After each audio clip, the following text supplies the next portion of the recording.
Ada sekarang ini umpamanya yang khianat betul-betul, yang satu dunia tahu khianat. Hari ini saya akan pertahankan Tun Mahathir sampai akhir hayat, atau saya akan pertahankan Tun Mahathir sehingga 5 tahun. 2 hari kemudian pusing, gulingkan Tun Mahathir umpamanya. Masih lagi bercakap soal orang lain khianat dan bernafsu besar, ya. Ini sebab itu tak apa kita dengar, tapi kita harus mampu menilai. Ada orang yang umpamanya dalam soal keadilan yang mengatakan, oh pasal apa dia digugurkan, pasal apa dia dipecat atau digantung. Dia dah keluar, dia dah tak sokong prinsip ini, dia sokong kelompok pengkhianat. Ini nak tahan apa? Kalau dia ada prinsip, keluar aja. Kalau saya lah umpamanya dalam keadaan saya tidak setuju, saya keluar, saya tidak mahu berserta, ya. Seperti yang sudah tahu dalam keadaan sekarang, kalau saya mahu, saya boleh pilih untuk menyertai, dan saya dapat jaminan kedudukan yang jauh lebih baik, ya. Ya, kalau tak Perdana Menteri pun, timbalan Perdana Menteri itu ada jaminannya, tetapi saya harus pilih berdasarkan prinsip. Dah umur dah begini dan pengalaman kecil ada, derita ramai, maka elok kita pilih jalan yang baik. Ya, sekarang ni umpamanya keadilan, semalam 39 ahli parlimen ada sidang ikut talian Zoom, dan kita buat keputusan. Saya tertarik dengan ahli parlimen ini. Pertama, pertahankan prinsip dia. Wah, ada ahli parlimen kata dia dipelawai jadi menteri, dia tolak kerana prinsip. Ada yang nak bagikan GLC, ditolak kerana prinsip, ya. Ini saya tertarik kerana mereka menyebut umpamanya kita harus hadapi COVID, kita harus pertahankan prinsip.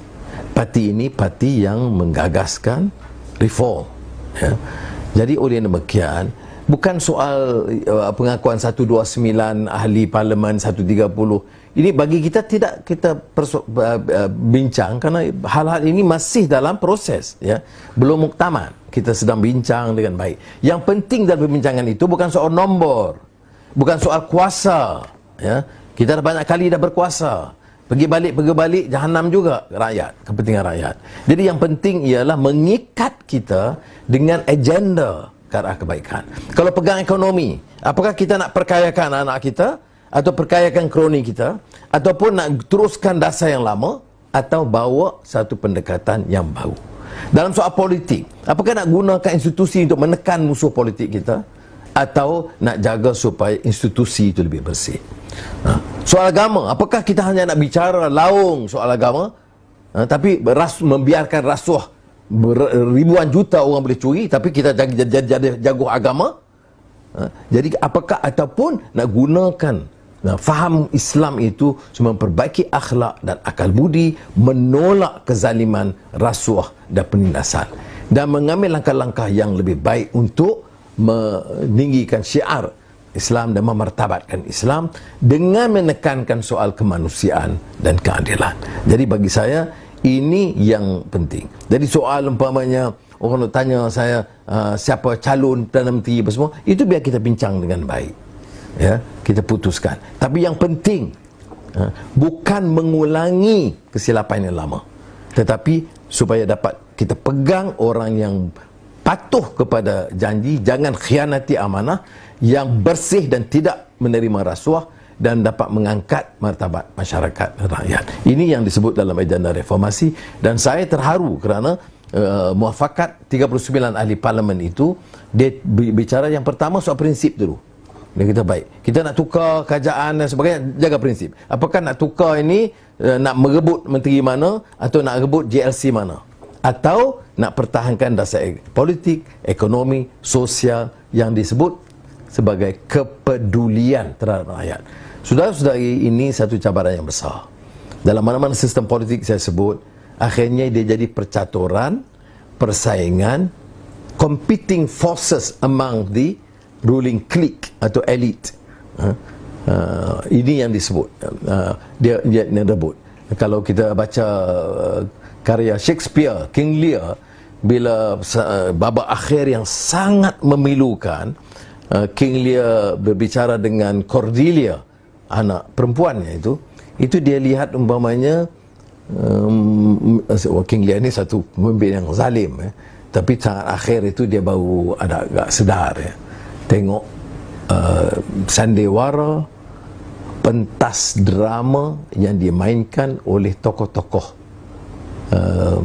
pemerintah atau politik yang ada, ya.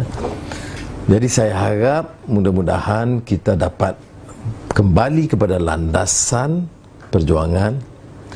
Ingat Ar-Ruwaidah, ingat zaman edan. Jangan layanlah ini sentuhan senang sentuhan di sini, ya. Ini umpamanya orang kata dia pengkhianat, dia nak alih, dia kata Anwar nak jadi Menteri Besar Selangor.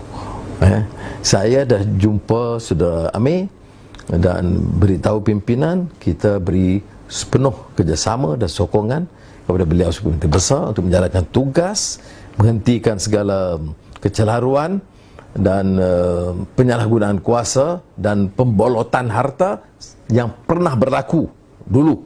Ini kita betulkan, ya.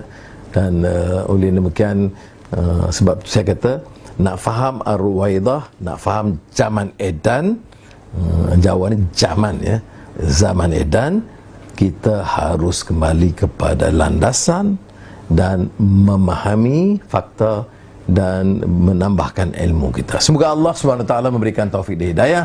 Wassalamualaikum warahmatullahi wabarakatuh.